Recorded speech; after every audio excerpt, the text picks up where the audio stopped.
안녕하세요. 엔지니어링 장재호라고 합니다. 저는 BSC 김동환이라고 합니다. 저는 MBBS 징학과를 다니고 있는 장진영입니다. 저는 바이오메디컬 사이언스 다니고 있는 문준서라고 합니다.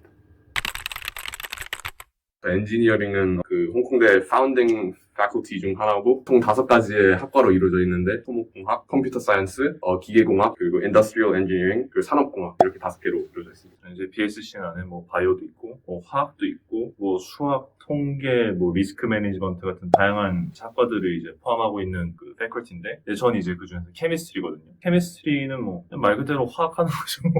저희 학과는 진짜 간단하게 얘기하자면 의대고요. 그냥 의대예요. 저희 바이오메디컬 사이언스 같은 경우에는 이제 생명과학을 중점적으로 하고 이제 의대 밑에 소속으로 이제 원래 4년 과정을 수료하고 나서 4년을 추가로 수료를 하게 되면은 의사 자격증을 준다는. 저는 IB를 수료했습니다. 저는 AP 과정을 수료했습니다. 저는 AP랑 SAT 과정을 수료했어요. 저는 IB를 했습니다. IB는 일단 45점 만점을 교육과정으로 7점 만점의 과목을 6가지 수료하면서 3점 같은 경우에는 Extended Essay, CAS, TOK Presentation, TOK Essay 같은 거를 써서 이제 거기서 나온 점수로 3점을 채울 수 있는 교육과정이고요. 이제 보통 HA를 3과목 듣고 SA를 3과목 들어서 이제 총 6과목을 채우는데 HA를 4과목 듣는 학생들도 있는데 그건 하지 마세요. 3과목만 들어도 충분히 대학 들어갈 수 있습니다. 저는 IB에서 일단 하이어 레벨은 Mathematics ANA를 했고 Physics 하고 그리고 English B를 했고요. 스탠더드 레벨로는 그 Korean A Literature 그리고 Computer Science 그리고 Economics를 했습니다. 저는 HL 과목 같은 경우에는 Korean Language and Literature, English B, Biology 이렇게 3개 들었고요. SL 과목 같은 경우에는 Chemistry, Economics, Math, ANA 이렇게 들었습니다. 저 같은 경우는 일단 Bachelor of Engineering과 Bachelor of Science에 지원을 했는데 Bachelor of Engineering에서는 0.30점 이상과 수학과 물리에서 각각 6점 이상씩을 요구했고 Bachelor of Science 같은 경우는 0.33점 이상을 요구했습니다. 저는 Biomedical Science랑 Bachelor of Science 이렇게 2개를 썼는데요. Biomedical Science 같은 경우에는 저는 오퍼를 조금 늦게 받아서 IB 점수가 다 나온 후에 그 오퍼를 받게 돼서 Firm Offer로 그 합격 통보를 받았습니다. 이제 AP는 과목 개수나 그런 건 제한이 없고요. 학교마다 두는 경우도 있는데 이제 한 과목을 이 1년 기간을 잡고 주로 공부를 하는 거고요. 연계해가지고 2년 통째로 하는 경우도 있지만 대부분이 1년이에요. 그 이제 1년 동안 실험도 하고 아니면 정해진 교육 과정을 따라가다 보면 마지막에 시험을 보면은 이제 그거에 대해서 1에서 5점까지 점수를 받습니다. 5점이 만점이고요. 대부분 4에서 5점 정도면은 괜찮은 점수라고 하는 것 같아요. AP를 하면서 SAT도 같이 하는데 SAT 같은 경우에는 1600점 만점으로 알고 있고 저 같은 경우는 SAT2도 같이 해가지고 그건 800점 만점으로 알고 있어요. 저는 다 해서 11과목을 했고요. AP Environmental Science, AP Chemistry, AP Statistics, AP Physics 1, Physics C E&M, Physics C Mechanics, AP Chinese, 그리고 또 AP Bio도 했고, 그리고 몇 개 했지 지금까지? 중간에 찾아 까먹었는데. 오케이, 많이 했네요. 많이 했네. 네. 여러 개 한 것 같습니다. 저 같은 경우는 AP는 13과목을 했고요. 그리고 과목 같은 경우에는 AP Bio, Chem, Environmental Science, Physics 1, 2, AP Comsa, Psychology, Microeconomics, Macroeconomics 하고 AP Chinese랑 몇 개 더 한 걸로 알고 있습니다. 아무래도 IB나 A레벨 같은 경우는 이제 어드밴스 스탠딩도 주고 학점을 미리 빼주고 그런 경우도 있는데 이제 AP는 아예 언급도 안 되고요. 어드밴스 스탠딩에 뭔가 이 AP, SAT 쪽이 조금 더 깐깐하게 보는 것 같아요. 제 생각에는. 저는 그거 되게 맞다고 생각드는 게 오퍼 같은 게 IB 애들보다 되게 좀 늦게 받은 것도 있고 그 어드밴스 스탠딩도 아예 안 돼서 그래서 AP로 지원하실 분은 그냥 AP 많이 하세요. 일단 저는 인터뷰를 지원서 내고 나서 한 달 뒤쯤에 이제 연락이 와가지고 줌으로 진행하게 됐는데 이제 인터뷰 같은 경우는 저는 지원한 학과 상관없이 한 10명 정도 지원자를 모아가지고 한 뉴스 아티클 같은 걸 주고 그거에 대해서 자신의 의견을 제시하면서 토론하는 방식으로 진행했습니다. 저도 방식은 비슷했던 것 같고요. 저도 이제 주로 한국인이 같이 있는 그룹도 있고 중국인이나 홍콩인이 같이 있는 그룹도 있다고 했는데 저희는 이제 한국인인 한 4명 정도 있고 그러니까 한 전체 절반 정도가 한국인 나머지가 이제 로컬이나 중국 애들이 같이 있었던 것 같아요. 교수님이 한 3분 정도 들어오시고 그에 이제 최근 현안에 관한 이제 뉴스 아티클 그런 걸 주고 그에 대해 읽어보는 시간을 주고 서로 자유롭게 토론하는 토론이라기보다도 조금 더 대화에 가까운 그런 형식을 원했던 것 같아요. 교수님들은.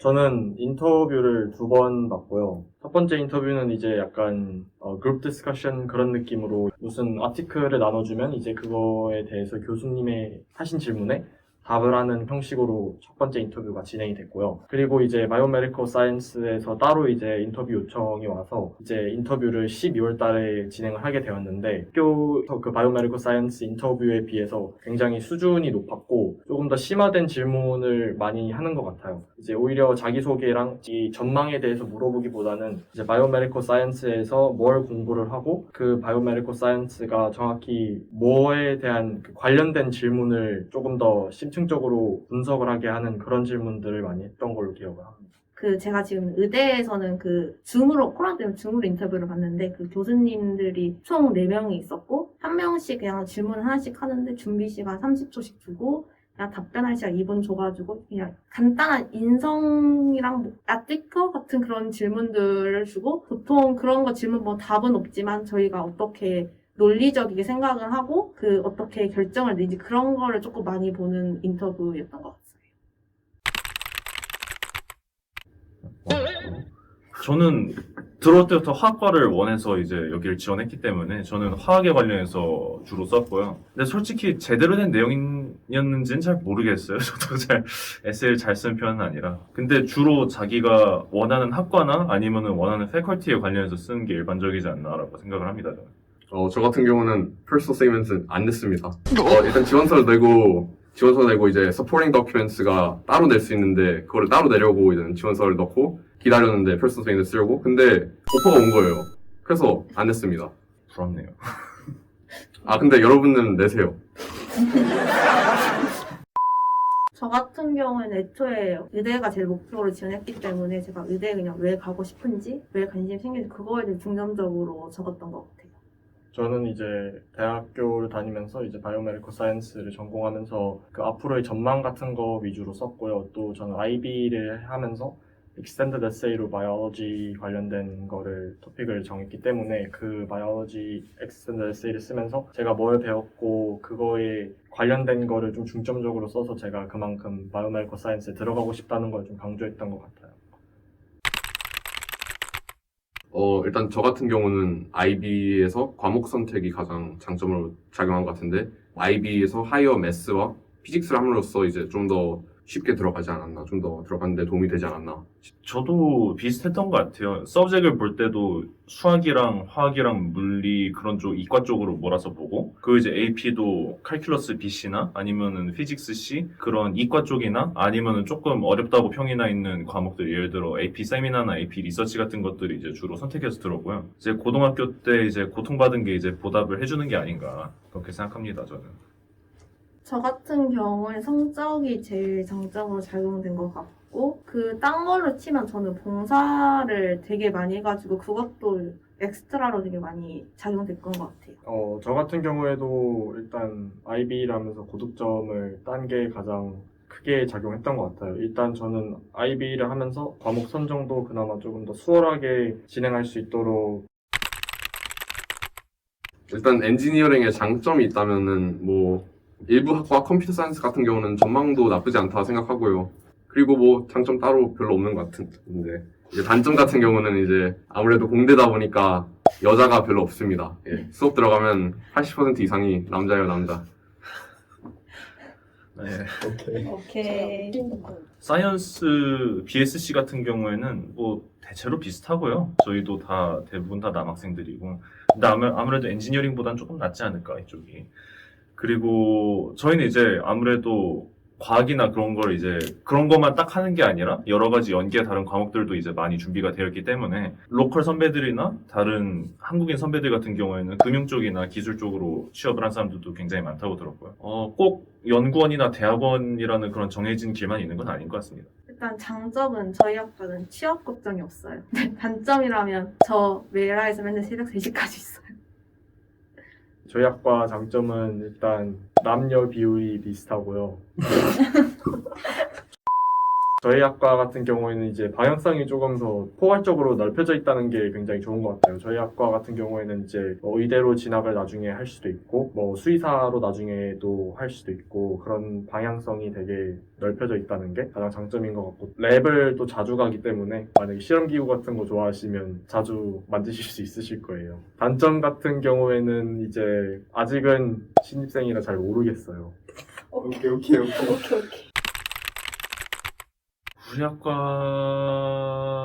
추천을 정말 과학이 좋으면 오시면 되는데 경제 가세요, 경제. 홍콩대 경제가 제일 좋습니다.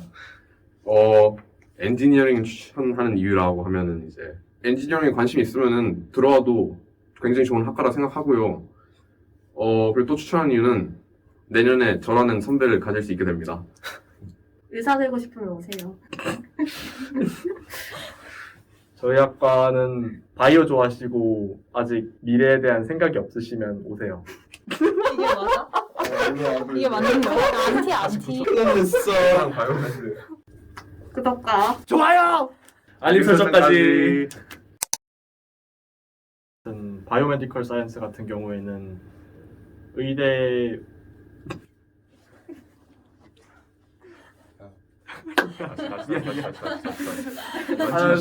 나 이거 근데 우리 학과가 뭐 하는 학과인지 몰라.